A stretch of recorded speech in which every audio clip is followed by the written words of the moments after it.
आलिफ लैला की कहानी पार्ट एक प्राचीन काल में एक अत्यंत धनी व्यापारी बहुत सी वस्तुओं का कारोबार किया करता था। यद्यपि प्रत्येक स्थान पर उसकी कोठियां, गुमाश्ते और नौकर चाकर रहते थे, तथापि वह स्वयं भी व्यापार के लिए देश विदेश की यात्रा किया करता था। एक बार उसे किसी विशेष कार्य के लिए अन्य स्थान पर जाना पड़ा। वह अकेला घोड़े पर बैठकर चल दिया। गंतव्य स्थान पर खाने पीने को कुछ नहीं मिलता था, इसलिए उसने एक खुर्जी में कुलचे और खजूर भर लिए। काम पूरा होने पर वह वापस लौटा। चौथे दिन सवेरे अपने मार्ग से कुछ दूर सघन वृक्षों के समीप एक निर्मल तड़ाग देखकर उसकी विश्राम करने की इच्छा हुई। वह घोड़े से उतरा और तालाब के किनारे बैठकर कुलचे और खजूर खाने लगा। जब पेट भर गया तो उसने जगह साफ करने के लिए खजूरों की गुठलियां इधर उधर फेंक दी और आराम करने लगा। इतने में उसे एक महाभयंकर दैत्य अपनी ओर बड़ी सी तलवार खींचे आता दिखाई दिया। पास आकर दैत्य क्रोध से गरज कर बोला, इधर आ, तुझे मारूंगा। व्यापारी उसका भयानक रूप देखकर और गर्जन सुनकर कांपने लगा और बोला, स्वामी, मैंने क्या अपराध किया है कि आप मेरी हत्या कर रहे हैं? दैत्य ने कहा, तूने मेरे पुत्र की हत्या की है, मैं तेरी हत्या करूंगा। व्यापारी ने कहा, मैंने तो आपके पुत्र को देखा भी नहीं, मैंने उसे मारा किस तरह? दैत्य बोला, क्या तू अपना रास्ता छोड़कर इधर नहीं आया? क्या तूने अपनी झोली से निकालकर खजूर नहीं खाए और उनकी गुठलियां इधर उधर नहीं फेंकी?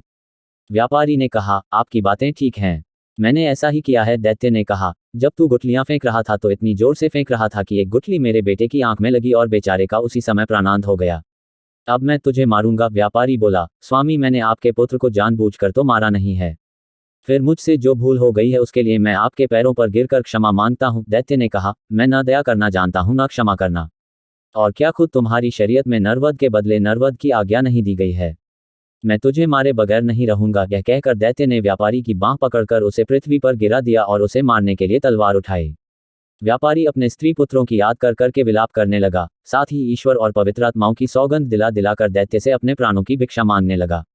दैत्य ने यह सोचकर हाथ रोक लिया कि जब यह थककर हाथ पांव पटकना बंद कर देगा तो इसे मारूंगा, लेकिन व्यापारी ने रोना पीटना बंद ही नहीं किया। अंत में दैत्य ने उससे कहा, तू बेकार ही अपने को और मुझे तंग कर रहा है, तू अगर आंसू की जगह आंखों से खून बहाए तो भी मैं तुझे मार डालूंगा। व्यापारी ने कहा, कितने दुख की बात है कि आपको किसी भांति मुझ पर दया नहीं आती। आप एक दीन निष्पाप मनुष्य को अन्यायपूर्वक मारे डाल रहे हैं और मेरे रोने गिड़गिड़ाने का आप पर कोई प्रभाव नहीं होता। मुझे तो अब भी विश्वास नहीं होता कि आप मुझे मार डालेंगे। दैत्य ने कहा, नहीं, निश्चय ही मैं तुम्हें मार डालूंगा। इतने में सवेरा हो गया। शहरजाद इतनी कहानी कहकर चुप हो गई। उसने सोचा, बादशाह के नमाज पढ़ने का समय हो गया है और उसके बाद वह दरबार को जाएगा। दुनियाजाद ने कहा, बहन, यह कितनी अच्छी कहानी थी। शहरजाद बोली, तुम्हें यह कहानी पसंद है? अभी तो कुछ नहीं, आगे तो और भी आश्चर्यप्रद है, तुम सुनोगी तो और भी खुश होगी। अगर बादशाह सलामत ने आज मुझे जीवित रहने दिया और फिर कहानी कहने की अनुमति दी तो कल रात मैं तुम्हें शेष कथा सुनाऊंगी, वरना भगवान के पास चली जाऊंगी। शहरयार को भी यह कहानी बेहद पसंद आई थी। उसने विचार किया कि जब तक कहानी पूरी न हो जाए शहरजाद को नहीं मरवाना चाहिए, इसलिए उसने उस दिन उसे प्राणदंड देने का इरादा छोड़ दिया। पलंग से उठकर वह नमाज पढ़ने गया और फिर दरबार में जा बैठा। शोककातर मंत्री भी उपस्थित था। वह अपनी बेटी का भाग्य सोचकर सारी रात न सोया था। वह प्रतीक्षा में था कि शाही हुक्म हो तो मैं अपनी बेटी को ले जाकर जल्लाद के सुपुर्द करूं, किंतु उसे यह देखकर आश्चर्य हुआ कि बादशाह ने यह अत्याचारी आदेश नहीं दिया।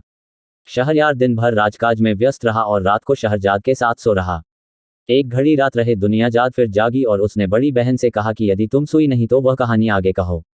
शहरयार भी जाग गया और बोला, यह ठीक कहती है, मैं भी व्यापारी और दैत्य की कहानी सुनना चाहता हूँ, तुम कहानी को आगे बढ़ाओ। शहरजाद ने फिर कहना शुरू किया। जब व्यापारी ने देखा कि दैत्य मुझे किसी प्रकार जीवित न छोड़ेगा तो उसने कहा, स्वामी, यदि आपने मुझे वध्य समझ ही लिया है और किसी भांति भी मुझे प्राण दान देने को तैयार नहीं है तो मुझे इतना अवसर तो दीजिए कि मैं घर जाकर अपने स्त्री पुत्रों से विदा ले लूं और अपनी संपत्ति अपने उत्तराधिकारियों में बांट आऊं, ताकि मेरे पीछे उनमें संपत्ति को लेकर लड़ाई झगड़ा न हो। मैं प्रतिज्ञा करता हूं कि यह सब करने के बाद मैं इसी स्थान पर पहुंच जाऊंगा। उस समय आप जो ठीक समझें वह मेरे साथ करें। दैत्य ने कहा, यदि मैं तुम्हें घर जाने दूं और तुम वापस न आओ फिर क्या होगा? व्यापारी बोला, मैं जो कहता हूं उससे फिरता नहीं। फिर भी यदि आपको विश्वास न हो तो मैं उस भगवान की, जिसने पृथ्वी आकाश आदि सब कुछ रचा है, सौगंध खाकर कहता हूं कि मैं घर से इस स्थान पर अवश्य वापस आऊंगा। दैत्य ने कहा, तुम्हें कितना समय चाहिए? व्यापारी ने कहा, मुझे केवल 1 वर्ष की मोहलत चाहिए, जिसमें मैं अपनी सारी जायदाद का प्रबंध करके आऊं और मरते समय मुझे कोई चिंता न रहे। मैं प्रतिज्ञा करता हूं कि वर्षोपरांत मैं इसी स्थान पर आकर स्वयं को आपके सुपुर्द कर दूंगा। दैत्य ने कहा, अच्छा, मैं तुम्हें 1 वर्ष के लिए जाने दूंगा, किंतु तुम यह प्रतिज्ञा ईश्वर को साक्षी देकर करो। व्यापारी ने ईश्वर की सौगंध खाकर प्रतिज्ञा दोहराई और दैत्य व्यापारी को उसी तालाब पर छोड़कर अंतर्ध्यान हो गया। व्यापारी अपने घोड़े पर सवार होकर घर को चल दिया। रास्ते में व्यापारी की अजीब हालत रही। कभी तो वह इस बात से प्रसन्न होता कि वह अभी तक जीवित है और कभी एक वर्ष बाद की निश्चित मृत्यु पर शोकातुर हो उठता था। जब वह घर पहुंचा तो उसकी पत्नी और बंधु बांधव उसे देखकर प्रसन्न हुए, किंतु वह उन लोगों को देखकर रोने लगा। वे लोग उसके विलाप से समझे कि उसे व्यापार में कोई भारी घाटा हुआ है या कोई और प्रिय वस्तु उसके हाथ से निकल गई है जिससे उसका धैर्य जाता रहा है। जब व्यापारी का चित्त संभला और उसके आंसू थमे तो उसकी पत्नी ने कहा, हम लोग तो तुम्हें देखकर प्रसन्न हुए हैं, तुम क्यों इस तरह रो धो रहे हो? व्यापारी ने कहा, रो धो नहीं तो और क्या करूं, मेरी जिंदगी एक ही वर्ष की और है। फिर उसने सारा हाल बताया और दैत्य के सामने ईश्वर को साक्षी देकर की गई अपनी प्रतिज्ञा का वर्णन किया। यह सारा हाल सुनकर वे सब भी रोने पीटने लगे। विशेषतः उसकी पत्नी सिर पीटने और बाल नोचने लगी और उसके लड़के बच्चे ऊंचे स्वर में विलाप करने लगे। वह दिन रोने पीटने ही में बीता। दूसरे दिन से व्यापारी ने अपना सांसारिक कार्य आरंभ कर दिया। उसने सबसे पहले अपने ऋणदाताओं का धन वापस किया। उसने अपने मित्रों को बहुमूल्य भेंटें दी, फकीरों साधुओं को जी भर कर दान किया, बहुत से दास दासियों को मुक्त किया। उसने अपनी पत्नी को यथेष्ट धन दिया, अवयस्क बेटे बेटियों के लिए अभिभावक नियुक्त किए और संतानों में संपत्ति को बांट दिया। इन सारे प्रबंधों में एक वर्ष बीत गया और वह अपनी प्रतिज्ञा निभाने के लिए दुखी मन से चल दिया। अपने कफन दफन के खर्च के लिए उसने कुछ रुपया अपने साथ रख लिया। उसके चलते समय सारे घर वाले उससे लिपट कर रोने लगे और कहने लगे कि हमें भी अपने साथ ले चलो ताकि हम भी तुम्हारे साथ प्राण दे दें। व्यापारी ने अपने चित्त को स्थिर किया और उन सब को धैर्य दिलाने के लिए कहने लगा, मैं भगवान की इच्छा के आगे सिर झुका रहा हूं, तुम लोग भी धैर्य रखो। यह समझ लो कि एक दिन सभी की मृत्यु होनी है, मृत्यु से कोई भी नहीं बच सकता, इसलिए तुम लोग धैर्यपूर्वक अपना काम करो। अपने सगे संबंधियों से विदा लेकर व्यापारी चल दिया और कुछ समय के बाद उस स्थान पर पहुंच गया जहां उसने दैत्य से मिलने को कहा था। वह घोड़े से उतरा और तालाब के किनारे बैठकर दुखी मन से अपने हत्यारे दैत्य की राह देखने लगा। इतने में एक वृद्ध पुरुष एक हिरनी लिए हुए आया और व्यापारी से बोला, तुम इस निर्जन स्थान में कैसे आ गए? क्या तुम नहीं जानते कि बहुत से मनुष्य धोखे से इसे अच्छा विश्राम स्थल समझते हैं और यहाँ आकर दैत्यों के हाथों भांति भांति के दुख पाते हैं?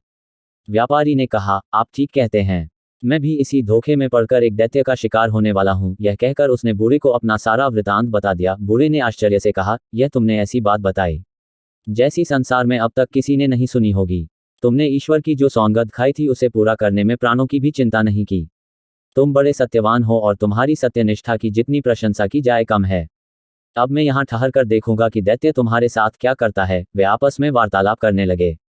इतने ही में एक और वृद्ध पुरुष आया जिसके हाथ में रस्सी थी और दो काले कुत्ते उस रस्सी से बंधे हुए थे। वह उन दोनों से उनका हालचाल पूछने लगा।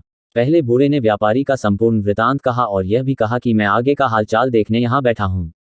दूसरा बूढ़ा भी यह सब सुनकर आश्चर्यचकित हुआ और वहीं बैठकर दोनों से बातें करने लगा। कुछ समय के उपरांत एक और बूढ़ा एक खच्चर लिए हुए आया और पहले दो बूढ़ों से पूछने लगा कि यह व्यापारी इतना दुखी होकर यहाँ क्यों बैठा है। दोनों ने उस व्यापारी का पूरा हाल कहा। तीसरे वृद्ध पुरुष ने वहां ठहरकर इस व्यापार का अंत देखने की इच्छा प्रकट की, अतएव वह भी वहां बैठ गया। अभी तीसरा बूढ़ा अच्छी तरह सांस भी नहीं ले पाया था कि उन चारों व्यक्तियों ने देखा कि सामने के जंगल में एक बड़ा गहन धूम्रपुंज उठ रहा है। वह धुएं का बादल उनके समीप आकर गायब हो गया। वे लोग आश्चर्य से आंखें मल ही रहे थे कि एक अत्यंत भयानक दैत्य उपस्थित हो गया। तो उसके हाथ में तलवार थी और उसने व्यापारी से कहा, उठकर इधर आ, मैं तुझे मारूंगा, तूने मेरे बेटे को मारा है। यह सुनकर व्यापारी और तीनों बूढ़े कांपने लगे और उच्च स्वर में विलाप करने लगे। उन सब के रोने चिल्लाने से जंगल गूंज उठा, किंतु दैत्य व्यापारी को पकड़कर एक ओर ले ही गया। हिरनी वाले बूढ़े ने यह देखा और वह दौड़कर दैत्य के पास पहुंचा और बोला, दैत्य महाराज, मैं आपसे कुछ निवेदन करना चाहता हूं। आप अपने क्रोध पर कुछ देर के लिए संयम रखें। मेरी इच्छा है कि मैं अपनी और इस हिरनी की कहानी आपको सुनाऊं, किंतु कहानी के लिए एक शर्त है।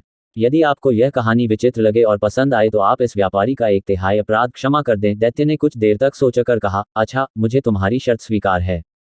कहानी कहो। कहानी का अगला पार्ट इसी चैनल में मिलेगा, तो पढ़ने के लिए सब्सक्राइब कीजिए हमारे YouTube चैनल को। मिलते हैं कहानी के अगले पार्ट के साथ।